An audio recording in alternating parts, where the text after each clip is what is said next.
Hi, this is Victoria from Hunt Family Farms. Thank you so much for checking out our video today. If this is your first time here, please make sure you hit the subscribe button. If you like the content, please make sure you hit the like button, and also please share the video with other people who may get some enjoyment out of it. Also, please make sure you keep those comments coming. We thoroughly enjoy reading your comments and interacting with you guys. Now that we've gotten the formalities out of the way, let's get into our video for today. So as you can tell, I am not outside. We're not at the farm. I am at home today. So you're probably wondering, what is she gonna do? Well, we do have a beekeeping related project that can be done indoors. It's probably preferable to do it outdoors, but we'll do it inside today. What we're gonna do today is render beeswax from some old frames that we are no longer using in the hives. I'm sure everyone is familiar with beeswax. Beeswax is commonly used in hair care products, skin care products, used to make candles, things of that nature. The bees actually produce the wax in glands in their abdomen, and they use that wax to build out comb inside of the hive. And then that's where they store their food and lay their eggs. So once we get done either harvesting honey, or if the frame is too damaged for the bees to use from, wax moth or some other pest maybe got inside of the hive some kind of way and damaged things, then we'll take those, or if they're just too old at some point, because after the frames get kind of old, you want to replace them. You take that stuff out and you can render the wax that's there and get it out of the comb and use it for all of the things that I just mentioned before. So let's get started. So as you are getting prepared to render your wax, I would say this is probably one of the most important items that you can have, especially if you are doing this inside like I am on your kitchen counter. It's just some newspaper, or you could use cardboard, but this process can get kind of messy once wax gets on stuff. You can kind of scrape it off, but it's just an unnecessary and difficult process to go through. So you definitely want to protect your surfaces before you get started. I've already laid down some newspaper, but this is probably one of the most important things that you can have, in my opinion. Again, back to the fact that this is kind of a messy process. So the fact that it's kind of a messy process, you definitely want to make sure that with the products or the equipment that you're using, you're not using your expensive things, or you're going out buying new things that are expensive, or you're using things in your kitchen that you may need to use again. Because again, you're probably going to have a very difficult time trying to clean it off. And honestly, after you've put this stuff in it, you probably don't want to use it in your kitchen again. So the process we're actually doing today is going to use a slow cooker. I would definitely recommend going to like a thrift store, a secondhand store, somewhere like that, to try to find these products at a cheaper cost than going to buy them brand new, since they're just gonna get gross. Also, I've definitely found that Dollar Tree is a great source for finding items that you need. I've been able to test different items to see what works well for me without it breaking the bank. So those are two resources that you can use to get the equipment that you need to do this type of thing. So as we go through the different items that we'll be using, I'll kind of tell where I got it from and what the purpose of it is. So again, the first thing that we are going to use is a slow cooker. And I actually just happen to have a extra slow cooker, which I know anyone that knows me is probably going to be shocked that I have more than one slow cooker, since I probably don't cook enough to need one slow cooker, but that's a story for another day. But this is what we're going to use to actually kind of cook down the comb and melt the wax out of it. The next thing that we will use will either be cheesecloth, which I think I bought this out of the grocery store, but you can probably buy this pretty much anywhere. Or old pantyhose. I personally don't really wear pantyhose, so I had to buy some. But again, I got these from Dollar Tree, so they weren't very expensive. But if you have like old pantyhose that have runs and stuff in them, this is a good way to repurpose them. But this is what we're gonna kind of use to strain the wax from the leftover debris. We also have a strainer here. As you can see, I have used this before and it has wax stuck all over it. So this is kind of what I mean by, you know, wax residue staying on things after you render the wax. Kind of after everything has melted down, this is kind of used just to get the final little drips of wax out. So that's what that's used for.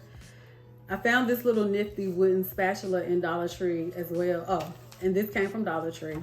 I found this little nifty wooden spatula in Dollar Tree, and I just kind of use this to, you know, move things around inside of the slow cooker as the comb is melting down.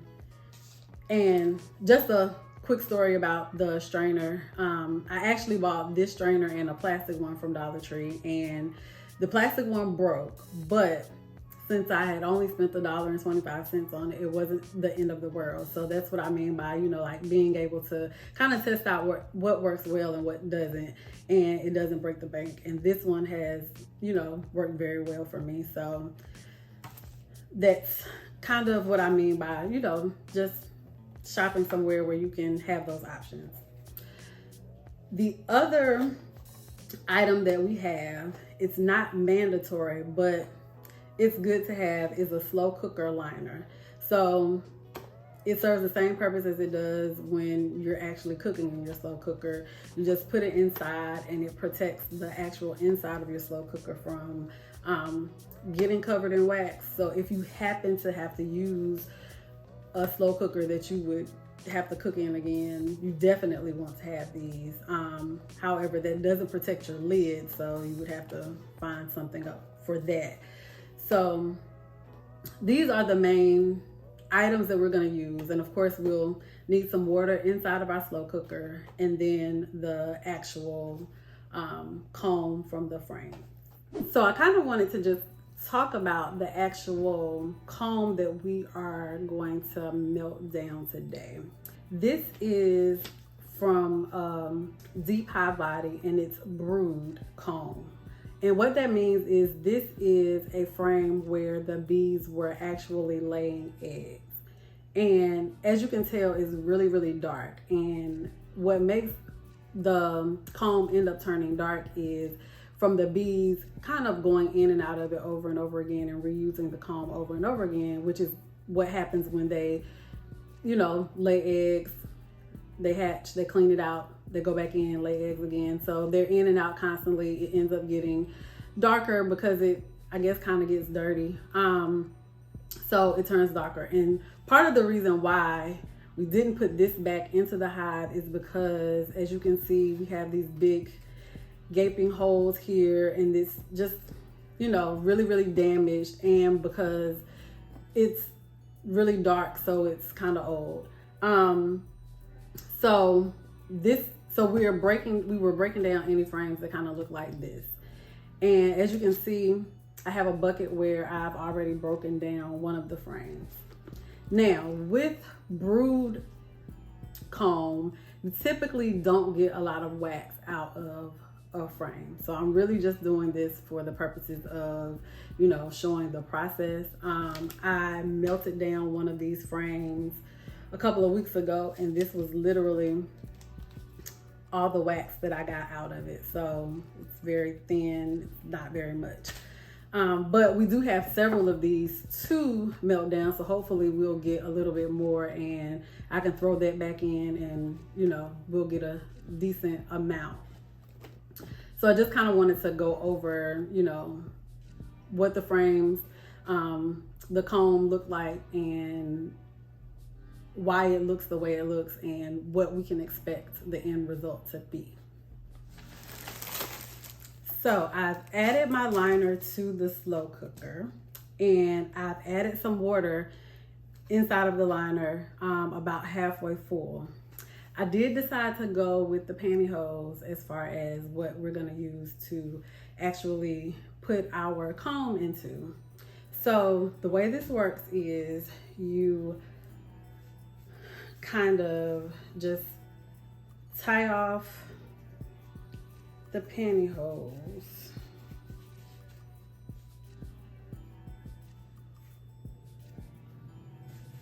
Probably should have cut it first, but. And then you'll cut off the excess. You can just throw that in the garbage and drop my pantyhose. And then you'll take this and you want to stretch it across the top of your slow cooker like this. And we are going to turn our slow cooker on high. Typically from everything I read, it says like 2 hours, but my experience previously is that it took a little bit longer than that. So I just typically just come back and check it periodically. Again, I use my little wooden spatula to kind of stir things up as you know, it goes along to make sure that everything is kind of melting evenly. And the way the process works is as the water heats, it starts to melt the wax in the comb, and the wax will be able to drip through the pantyhose and into the water. And since the wax is kind of like an oily base, it doesn't mix with the water, so you can see the liquefied wax sitting on top of the water. And then once you turn the slow cooker off, once everything has melted down, you just allow it to cool and the wax will harden on top of the water, and then you can just pop it out. So then the next thing that we do is just sit our comb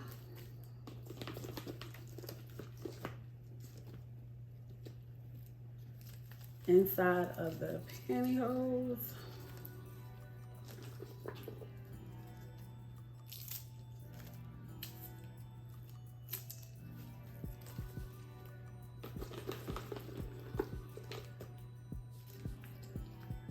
And we can always just come back and check it, and as it starts to melt down, we can add more, which is probably what I will do. And once we have a decent little amount in there, we put the lid on and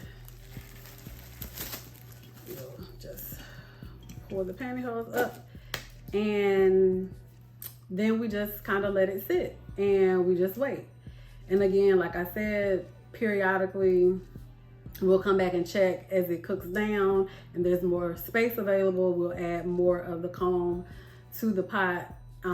We kind of want to try to get a little bit more wax than this right here. So we'll see how far we get into the process. It's getting kind of late, so I don't know how long I'm gonna let that go. But I will actually check back in with you guys in the morning so that I can show you the final results. Good morning. So it's been a few hours and we are now checking in on our process, and this is what it looks like as the comb is broken down through the heat from the water. As you can see, everything is kind of getting liquefied and broken up, and the wax will be seeping through. As I said, you can kind of see remnants of wax on the pantyhose already.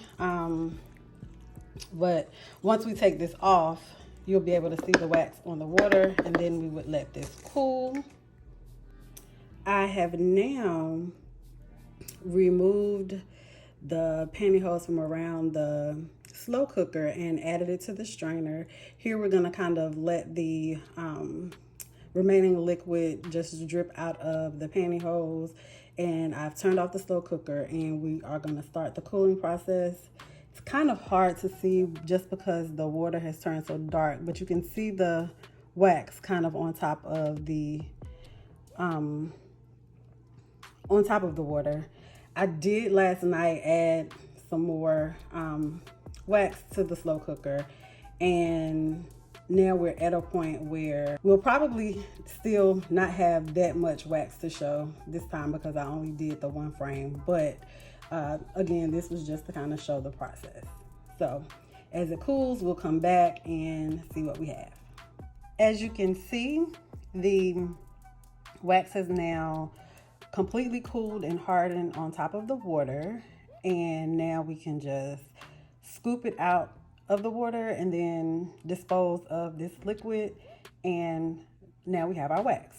Again, it's not a lot of wax, so which is what I was expecting, but I'll see if I can pull this out, and I'll probably just kind of rinse this off since it looks kind of grungy. But there you have your wax, and we have completed the process of rendering wax from a frame.